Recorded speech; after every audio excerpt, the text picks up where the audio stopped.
Hey everyone, welcome back to Big Daddy's Barbecue Pit. This week we're doing Baltimore beef pit sandwiches on the Ugly Drum Smoker. Stick around. Okay everyone, here's where we're going to start on this. This is a 10-pound sirloin tri-tip roast. We're going to go ahead and start. We want to get all of this silver skin and fat off of it that you see. We're going to give it a good trim, and then later on we're going to show you how to season it up. So you don't want to, again, just like a brisket, you don't want to take too much of the meat off, but you really got to get all of that silver skin off.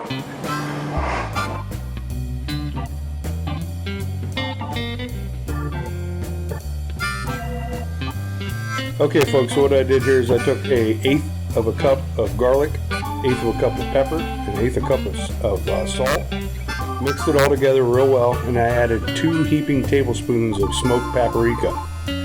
You're not going to get too much salt on this meat. It's a large cut, and cover it liberally using all of the rub.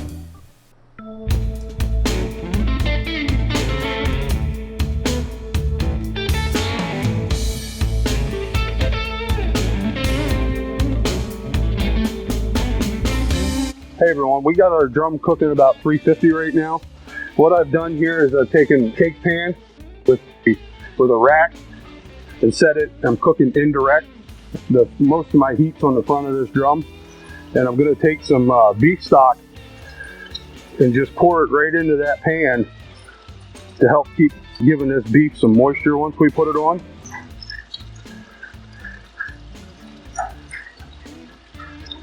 And I'm going to go ahead and it's about 3 cups that I just put in there. Now I'm going to take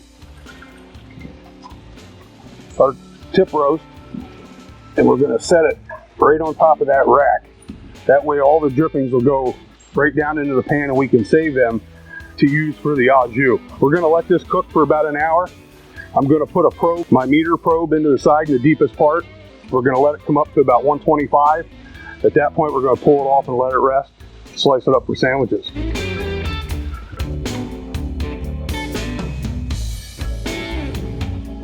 Hey everyone, welcome back. Our meter just went off about 130, 132. It stretched it out to about 2 hours on this. It was a very large roast, so we're going to go ahead and pull it off now. And this is going to have to rest about an hour at least, and then we're going to slice it real thin and make sandwiches.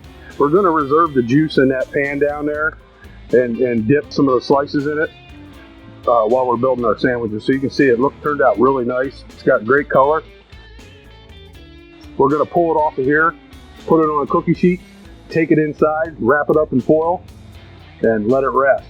So stick around. We're going to show you how we're going to make these sandwiches.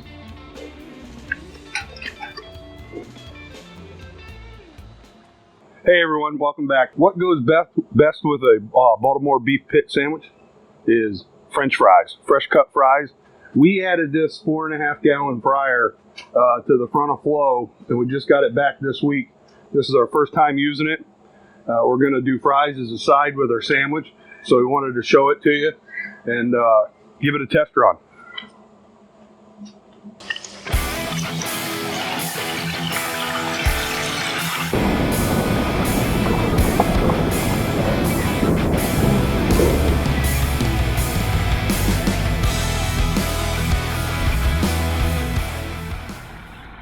Hey everyone, welcome back.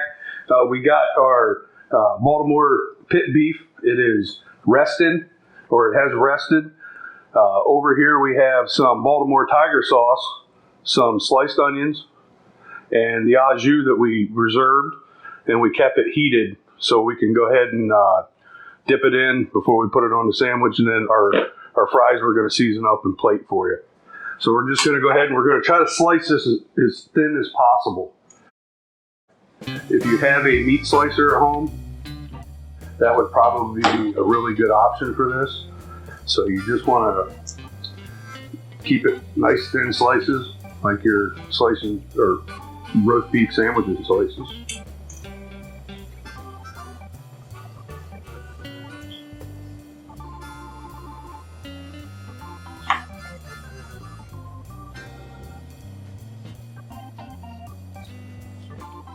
See See how nice and juicy it is.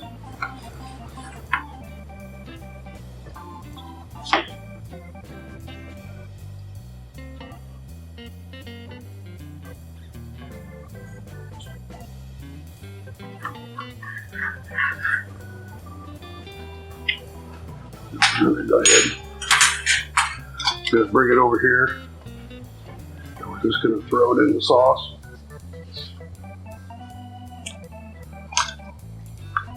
We're going to let that get happy for a couple minutes. I got my fries here. I'm actually going to put Killer Hog's AP seasoning on it. This stuff's good on everything. You could probably eat it on flip-flops. If you're into eating flip-flops. So just use a little bit of this. Okay, so the fries are seasoned up. The meat's in the au jus, and what we're going to do is we're going to pull this out. So nice big.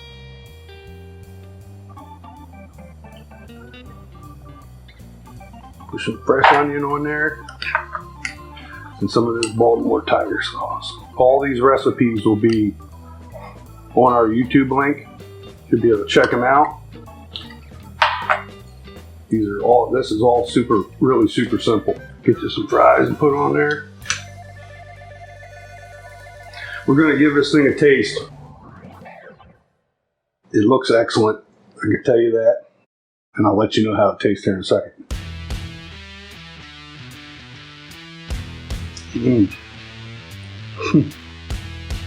Got a big hit of that horseradish in there.